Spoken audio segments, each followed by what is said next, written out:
हो के कफन तैयार हुआ है, किस पर गुरूर करते हो मेरे भाई? क्या पता मैं कहां मरूं, क्या पता आप कहां मरे, कौन कहां मर जाए।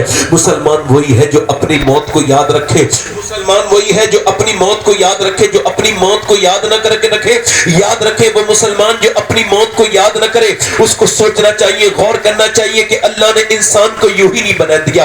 आपने अपनी जरा गौर करो, आपका फ्रिज अपने आपके घर में है, आपका अगर फ्रिज पानी ठंडा ना करे, खाने को महफूज ना करे, तो फ्रिज किसी काम का रहेगा?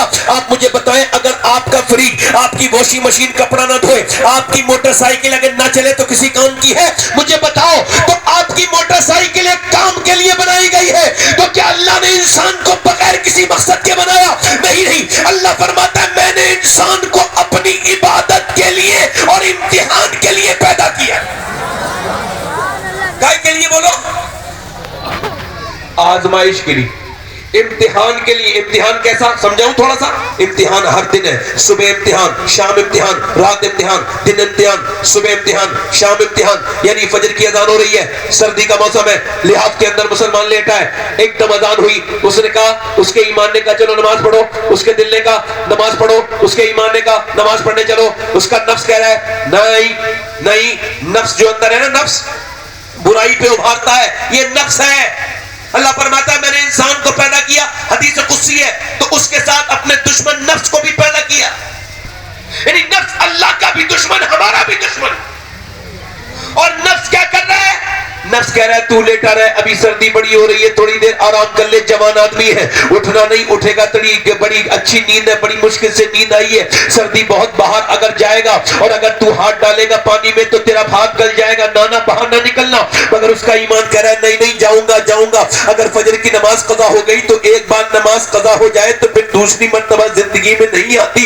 यानी नमाज जब कज़ा हो जाए तो उसके बाद कितनी भी पढ़ लो आप कज़ा नमाज, मगर वो अदा नहीं मिल सकती जो एक बार कज़ा हो गई। इस वजह से उसने कहा मैं नींद अपनी कुर्बान करता हूं। उसने लिहाफ को फेंक दिया उसके ईमान ने, और जाके ठंडे पानी से वुजू करके और अल्लाह के सामने गिड़गिड़ाया, ठठठता हुआ, और वो कांपता हुआ मस्जिद में गया और उसने अपनी नाक अल्लाह के सामने रगड़ दी और जाके सजदा कर दिया। फरिश्तों ने ऐलान कर दिया ये अल्लाह का बंदा आज पहले इम्तिहान में कामयाब हो गया है।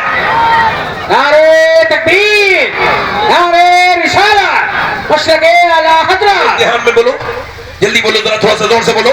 पहले इम्तिहान में, उसके बाद वो अपनी नमाज पढ़ने के बाद अपने घर गया, नौजवान घर के जाने के बाद फिर अपने घर से निकला, नमाज पढ़ वो निकला काम के लिए। एक लड़की जा रही थी जिसने टाइट लिबास पहन रखा था, उसका जिस्म जाहिर था, उसने उस लड़की पर एक नजर पड़ी, फौरन नजर झुका ली, क्योंकि बेहुदा बेगैरत बेशर्म लड़की थी, अपने जिस्म पे टाइट लिबास पहन के अपने जिस्म की नुमाइश करती हुई जा रही थी। इसके नफ्स ने कहा एक बार देख ले, ये लड़की अब चली जाएगी, अभी खूबसूरत है, हसीन नजारा है, एक मर्तबा स्मार्ट गर्ल को देख ले। इसने कहा नहीं देखूंगा, मेरे नबी ने फरमाया आंखों से देखना ये आंखों का जिना है। यानी सिर्फ हाथ पैर का भी, आंखों का भी जिना है, जबान का भी जिना है। जिसने आंखों से देखा उसकी आंखें कयामत के दिन उसके खिलाफ बोलेंगी, ऐ मालिक, ऐ परवरदिगार, तूने दिया तो काबा देखने के लिए आंखें दी, माँ बाप का चेहरा देखने के लिए, मगर इसने तो गंदी तस्वीरें देखी, इसने तो गंदी औरतों को देखा, उस औरत को नहीं देखा। इसने कहा ये आंखों का जिना है, नहीं देखूंगा। नजरें झुका ली, उसका नजारा बाहर चला गया, लड़की वहां से चली गई। इसने सर नीचे झुकाया और कहा या इलाही रंग लाए जब मेरी बेबाकियां उनकी नीची नजरों की हया का साथ हो। नजरें झुका ली। अब जो मोबाइलों पे बात करते हैं गैर लड़कियों से, गैर महरम, वो अपने कानों का जिना कर रहे हैं। वो काय का जिना कर रहे हैं? बोलो मेरी तरफ देखो, काय का जिना कर रहे हैं? कानों का जिना कर रहे हैं। जो अपने हाथों से कुछ करते हैं, वो अपने हाथों से, मेरे नबी फरमाते हैं जिसने गैर औरत को हाथ लगाया उसने हाथ का जिना किया। नारे तकबीर, नारे रिसालत। बैठे रहो आप लोग, बैठे रहो, स्टेज वाले इस्तेमाल करें। नारे तकबीर, नारे रिसालत, मशरक़े आला हज़रत, शहज़ादे